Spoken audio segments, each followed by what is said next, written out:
Au Gabon, le président de transition fait de la lutte contre la corruption son cheval de bataille. Depuis le putsch du 30 août dernier qui a renversé Ali Bongo Ondimba à la tête de l'État, l'actualité politique gabonaise se confond avec l'agenda judiciaire. Et depuis quelques semaines, la justice se concentre sur plusieurs transactions dans lesquelles sont impliqués Sylvia Bongo Valentin, ex-première dame, et Noureddine Bongo Valentin, fils de l'ex-président. Parmi les forfaits qui leur sont reprochés, la mise en place de Walid Hotel en resort.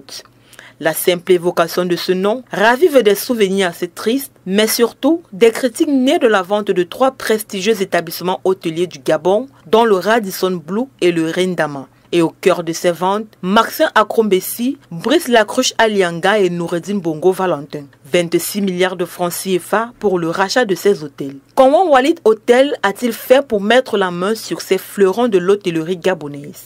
Pour les enquêteurs, spécialisés dans les affaires financières, que les investigations se déroulent à Paris, New York, Singapour ou Libreville, le travail se résume toujours à une simple question. D'où provient l'argent utilisé pour ces transactions?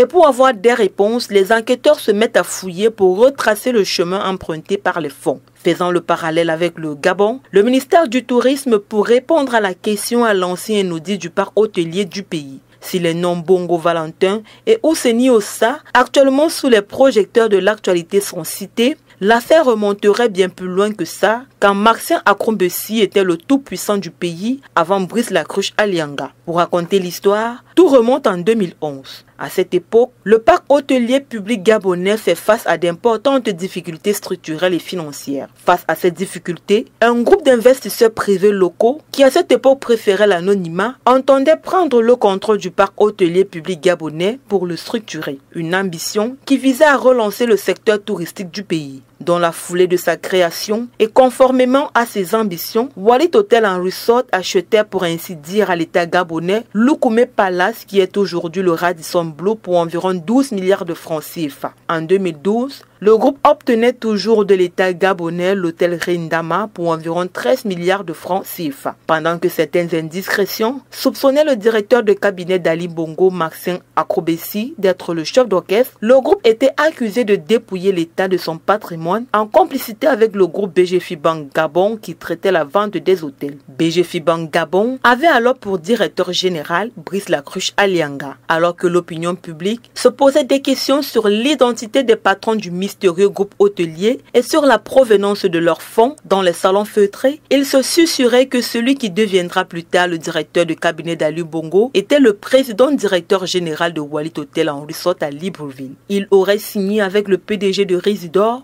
un groupe hôtelier, l'accord pour le passage sous pavillon Résidor de Loukoumé Palace après son rachat à l'État gabonais. En 2019, Walid Hotel en Resort réaffirmait ses ambitions dans le pays en se disant toujours intéressé par la reprise du parc hôtelier de l'État. La controverse autour de ses premières acquisitions dans le pays était latente au fort du règne du tout-puissant directeur de cabinet Maxime Akrombessi. Dans le cadre de cet audit, mené par le ministre du Tourisme et de la Transition, dans les 3 établissements hôteliers censés appartenir à l'État, au-delà des rachats, le membre du gouvernement a constaté que l'hôtel Le Radisson est en contrat de partage avec une société qui est propriétaire des lieux. Une découverte qui crée la controverse, car de nouveaux noms sont cités dans l'affaire et les questions autour de la provenance des fonds sont inexactes. D'après le ministre du Tourisme et de la Transition, les informations reçues par tous les services qui ont été mis en mouvement précisent que ces hôtels, avec titre foncier à l'appui, appartiennent à la société Walid Hotel. Son président directeur général est Ouseni Ossa Abdoul, incarcéré à la prison de Libreville, au même titre qu'une certaine Bollard, épouse de Bongo Valentin, qui serait en réalité l'épouse de Noureddine Bongo, lui aussi incarcéré, et un certain Ratanga Cédric. La seule évocation des noms liés à la Yungting a suffi pour susciter l'émoi au sein de la société civile gabonaise. Pour Geoffrey Fombola, acteur de la société civile et parlementaire de la transition, cette affaire est révélatrice de la stratégie des collaborateurs d'Ali Bongo qui voulaient dépouiller le Gabon de son patrimoine. Une stratégie qui pour lui est fondée sur 3 axes. Tout d'abord, simuler une faillite des entreprises publiques. Ensuite, créer une entreprise sous leur contrôle comme repreneur, puis racheter les présumées entreprises en faillite par les entreprises qu'ils ont créées.